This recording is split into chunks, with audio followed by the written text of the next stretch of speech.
Good morning mga idol, mga kabalons, mga kabos. Panibagong araw, panibagong video po tayo ngayon mga kabalons, mga kabos. At gagawa pa ako ng isang bulaklak. Ito ay isang rose bud mga idol, mga kabos. So ganito po yung aking gagawin mga idol. So share ko po sa inyo kung paano gumawa ng isang rose bud flower balloons. So, ang ating pong gagamitin mga idol ay 260Q na long balloons na pink at saka 260Q na fuchsia pink para po dito sa ating highlights. At isang green para po sa kanyang stem. So, let's start mga idol. So, mag-iwan po tayo ng 6 fingers yung hindi po inflated sa pinakadulo. So, let's start. So, mga idol is 5 finger bubble.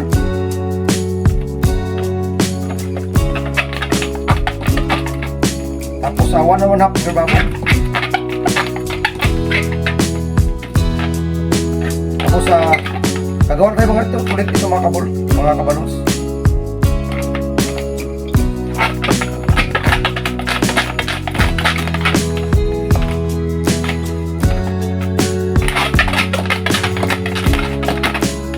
Isang walaw natin kabato.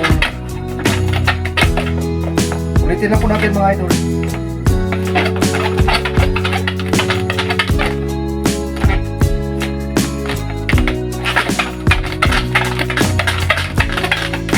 Tapos isang 1 finger bubble.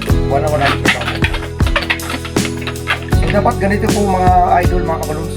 Bali 1, 2, 3, 5 na 5 finger bubble at tatlong 1 and 1/2 finger bubble. So, i-connect po natin yung ito sa baba mga idol. Tapos, ito mga idol, pagsamahin natin ito.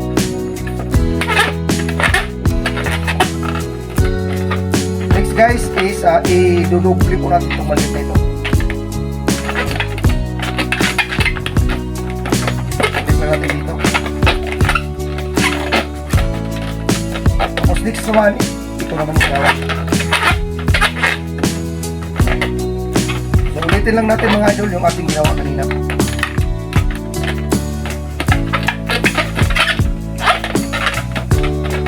Tapos isa ulit para naman dito sa kabila.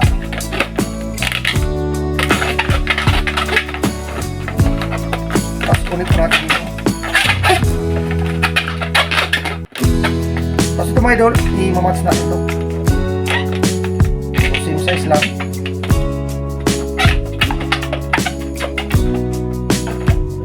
Tapos i-tali po natin.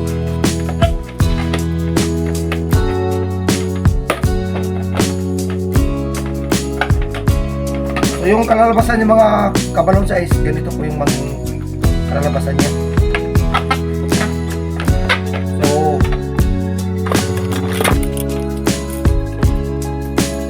dito guys, i-flip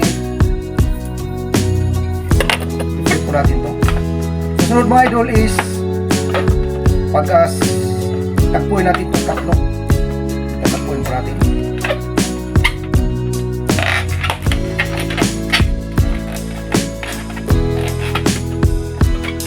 Tapos ito naman sa kabila.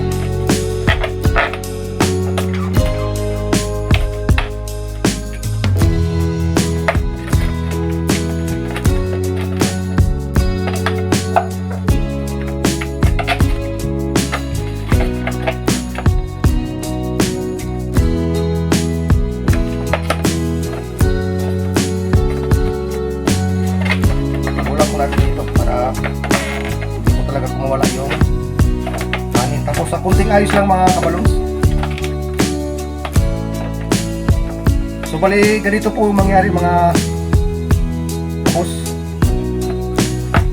So next is mag-add tayo ng fuchsia pink para maging highlights. So gagawa lang tayo dito ng maliit na bilog.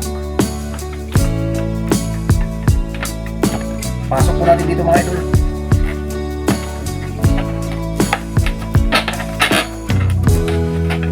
Lusot lang po natin sa kanila.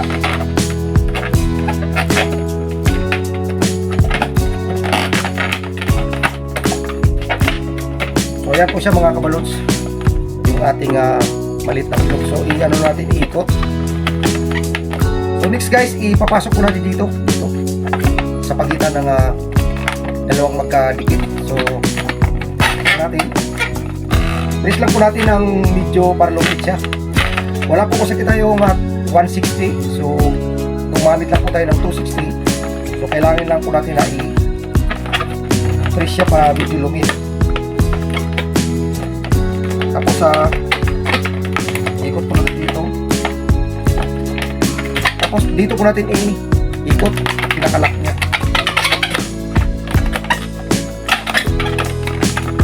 Tapos balik ulit tayo dito.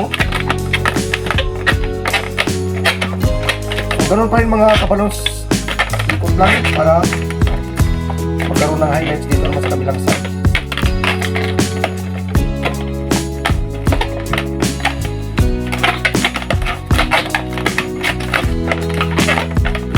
Lang ulit.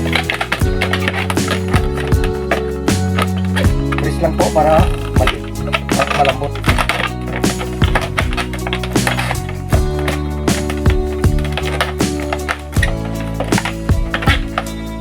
Press lang ulit.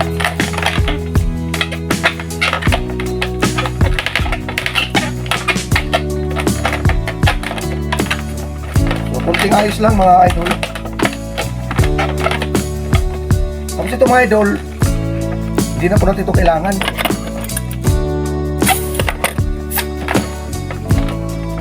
So ito na po siya mga kabalons, yung ating rosebud na bulaklak. So next mga idol, kakabit po natin yung kanyang magiging stem. Kaya mayroon po tayong masubra dito. So para po sa kanyang stem mga idol is 3 finger bubble.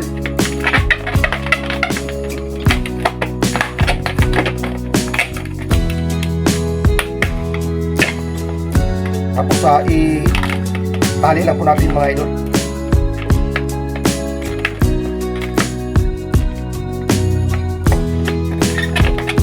So ulitin na po natin na magawa tayong 3 piraso.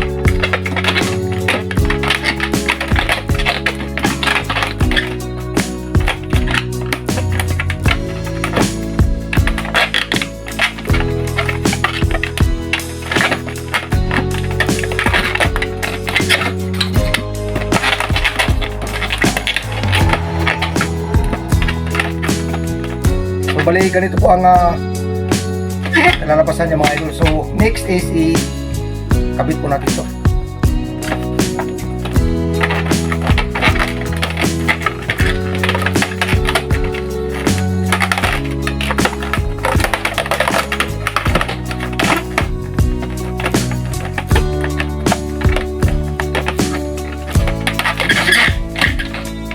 So yan po mga idol, yung ating rosebud flower design balloons.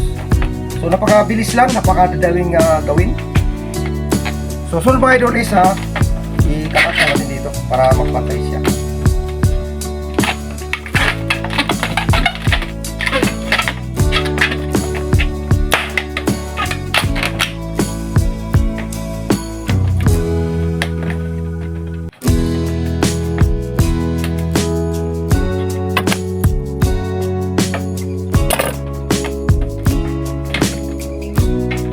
Yan po siya mga kabalons, mga idol, ang ating